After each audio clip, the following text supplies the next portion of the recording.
Ethan Nwaneri and Myles Lewis-Skelly have been a breath of fresh air to this Arsenal team. I never expected they'd contribute even this much to the Premier League campaign, and it looks like they're going to have to contribute even more. And rightly so, the talent's there, they're brilliant. So in this video we're going to talk about that talent. We're going to talk about the minutes they played, we're going to talk about some of the strengths I've seen in this game, what there is more to see from these players, I imagine as well, and just give them the praise they deserve. But interestingly, Arsenal have been linked to 2 or 3 youngsters too. 2 or 3 players that could come in at the age of sort of 19 or 20 and be a part of Arsenal's future. Now, we've got a present to focus on. We've got an immediate. I want us to go get that £80 million forward in this window that can have a massive impact on this current campaign.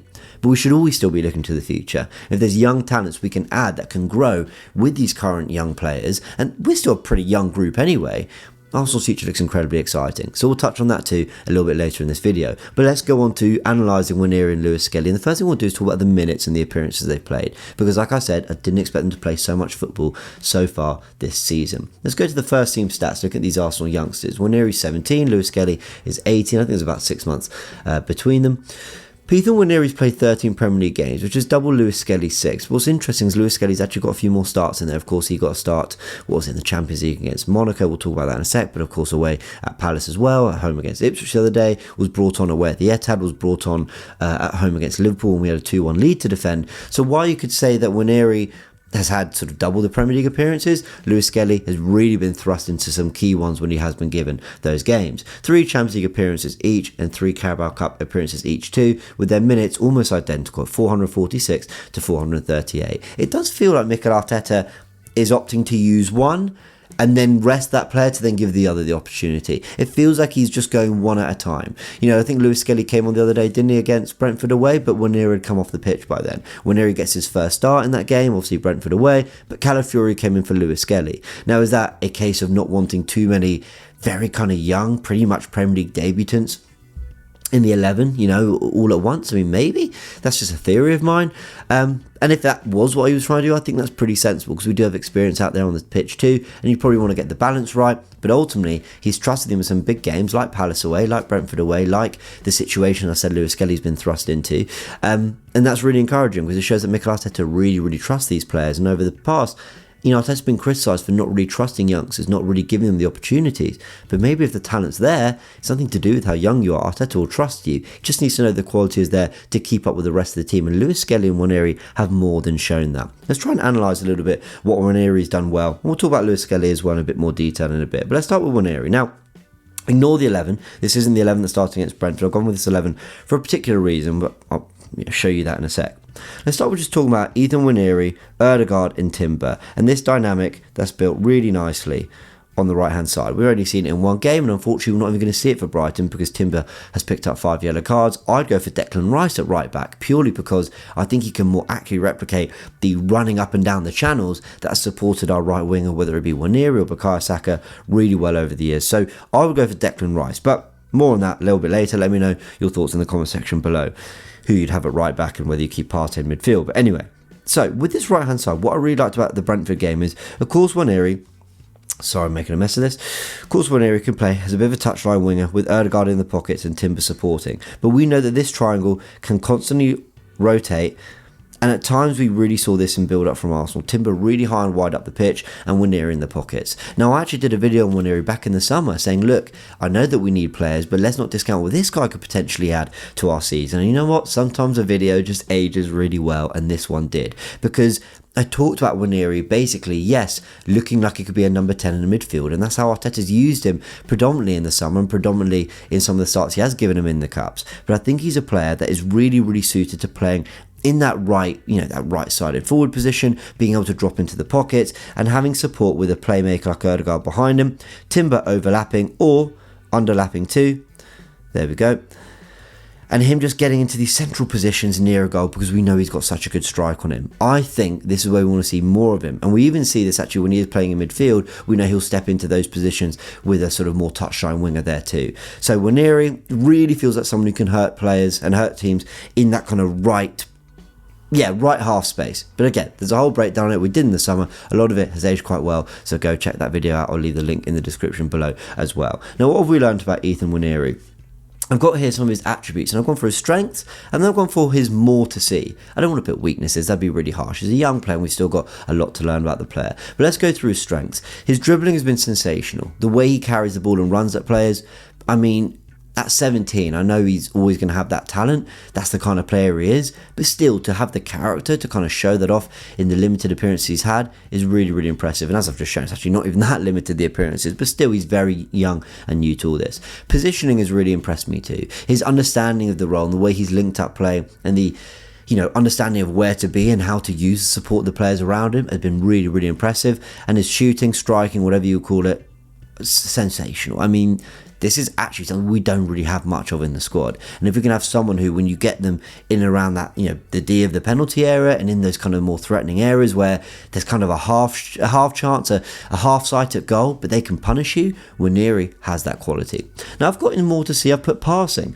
Not because he can't pass the ball, of course he can. But I don't think we've seen that side to Nwaneri. Like the through balls, the really kind of intricate playing around the area, the sort of running of a game. And that, I think, comes with maturity too.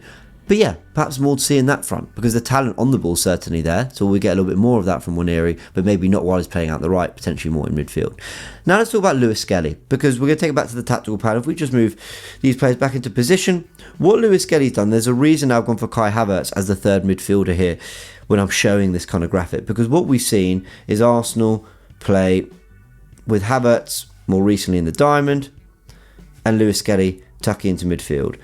And Lewis-Skelly's really suited to doing what we know that Zinchenko can do from left back, which is inverting into midfield. But this is different. This is inverting to play much more alongside Thomas Partey and Martin Ødegaard, and having this shield of players behind Kai Havertz, who very much is supporting Gabby Jesus. He's a natural midfielder, Lewis-Skelly, so tucking in next to Partey and Ødegaard suits him really well, and it's actually something I think Arteta's wanted to do in terms of this shape before. We did a video talking about how the Cruyff Diamond could be back, and Lewis-Skelly is certainly one that is facilitating that massively. Let's go through his strengths and weaknesses. Now, his strengths, I've actually gone for strength. He's what, 5'8", 5'9", 5'10", something like that? I don't think he can crack 6 foot, Lewis-Skelly. Look how strong he is. I mean, and also strength comes with personality and just being used to the level at which you're playing with, and how he has just adapted so well to Premier League football using his body has been incredibly impressive. I think his decision making has been top as well. Every time I see him, he makes the right decision. Whether it be trying to win a foul, whether it be carrying the ball into a space where it's actually crowded, but he knows he's going to win possession back, or be fouled and win a foul for his team. And just generally the tempo of his passing, knowing when to thread it through the lines and go risky with his passing, knowing when to keep it safe, everything moving. Real maturity to the way he's playing, really incredible to watch. And his press resistance has been a real strength as well. Every time there's players around him, you think, ugh, where's he going to go? There's no natural pass. He's managed to carry out of that press and open space up for himself and keep Arsenal moving. Really, really impressive to see. The more to see bit, I've gone for his dribbling. And if you look at sort of old comps of Lewis-Skelly, this is someone who's a really good ball carrier. And I think we've seen elements of it. I've mentioned the press resistance, but I don't mean press resistance in terms of a couple, touches, out of tight spaces, which is really impressive. When I mention dribbling, I mean more carrying through the heart of a team. Something Timber's done quite well recently. I think Lewis-Skelly's got that, and I think we can see a little bit more of that too. What do we expect though for them both towards the end of the season? God's honest truth is that I think we're going to see more of Tomiyasu and Zinchenko returning from injury. So I think Lewis-Skelly's minutes as we get into crunch time as well, he'll keep playing football, but I think we might see from February onwards that start to diminish slightly as they just go, look, pat on the back, really good efforts. But we've got some sort of more experienced players that we're going to have to rely on a little bit here now. I do think we're going to add a forward player this window, so I think again Nwaneri's minutes will therefore decrease slightly if that forward player comes in, whether it be a Cunha, a Semenyo, a Kudus, whoever it might be. And ultimately, the cup runs will be crucial too. If we have real runs in the cups, like the FA Cup, and we get some more favourable draws, that will impact how much Lewis-Skelly and Nwaneri are playing too. Not just by getting more favourable ties against potentially teams outside the Premier League, but also because of simply having more football and Arteta needing to managing the minutes more crucially too. So that will be interesting. But it's a big January, and they'll definitely have a massive part to play in this month as well. Now, I mentioned that we were going to talk about some of the other youngsters that we've been linked to, but before I do, I don't do this enough, everyone. Please subscribe to the channel if you haven't yet, and if you're really enjoying this kind of content, because it's just a chance for you to be kept up to date when we are uploading. We're doing live shows, we're doing match reports straight after games, and we are doing analysis pieces and news pieces like this too. If you are interested, and if you're new to the Goonerverse and you want to be kept up to date with the content we're doing, then please hit the subscribe button and like the video if you're enjoying it too. It is a massive, massive help to the channel and helps grow the community as well. But back to the transfers now. What we've got here is a link to Jobe Bellingham, the Sunderland midfielder, younger brother of Jude Bellingham. As you can see via BBC Sport and Football Transfers, just in, Arsenal are interested in signing Jobe Bellingham, who's set to leave Sunderland this summer. The Gunners have had scouts at Sunderland games multiple times this season. He looks really impressive, he looks a really good ball carrier, he's 6'3". He looks a presence in midfield that Arsenal could really do with actually this kind of player. Now, I was surprised we were linked with him because actually it's not the kind of signing we do, a youngster from the Championship. It's not the kind of business that I've seen Arsenal and Mikel Arteta do over the years, unless I'm mistaken, I'm forgetting any players. So I'd be really interested to see if this is one Arsenal do for the summer. But what is he, 19 years old? Adds a presence to our midfield. That could be really, really exciting when you look at the players we've got. I think if you're talking about adding a player this summer, it does need to be more of an 8 because you've got Partey, Rice, Jorginho. One of Partey or Jorginho will go in the summer. Rice and then a Partey will sort of remain there. Marino can play in the 6-2. Lewis-Skelly is a midfielder and we know that he's developing well. So I think the addition of a Jobe Bellingham makes a lot of sense, but you just got to hope that they can contribute now as well, because like I said, while there's a future to think about, there is a present too. But a lot of people are very excited about Jobe Bellingham. He can certainly add some dynamism and class and presence to our midfield, but he's got a lot of real quality on the ball that I think Arsenal could really use in that left 8 area too. But he's not the only youngster that's been linked. Evan Ferguson of Brighton has too. Now, Arsenal are eyeing up a January move for Evan Ferguson, TalkSport understands. The Gunners face a host of Premier League competition for Brighton striker with West Ham and Fulham also interested in the Irishman. Now, the reason this is interesting is because we obviously were linked with Benjamin Sesko, a young striker who was 20 years old in the summer. We went for him. I think Ferguson's about the same, 19 or 20 years old.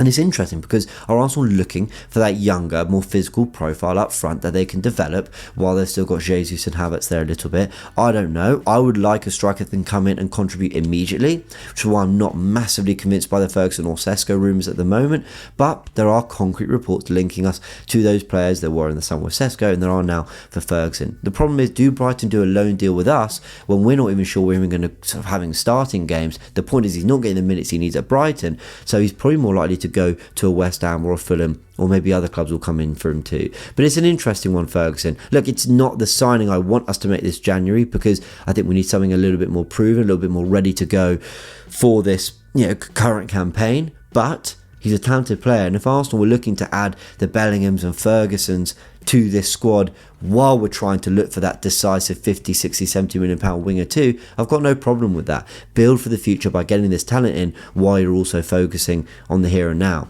A club like Arsenal need to do a little bit of both. Everyone, let me know your thoughts in the comment section below. And like I said, for Brighton away, I start Declan Rice at right back with you two, but it all looks like it's going to be Thomas Partey in the absence of Timber Tomiyasu and Ben White. Let me know your thoughts in the comment section below. Everyone, subscribe to the channel if you haven't yet already, and I'd love to know what you make of the youngsters we've got and the youngsters we've been linked to, because Arsenal's future at the moment looks very, very bright indeed.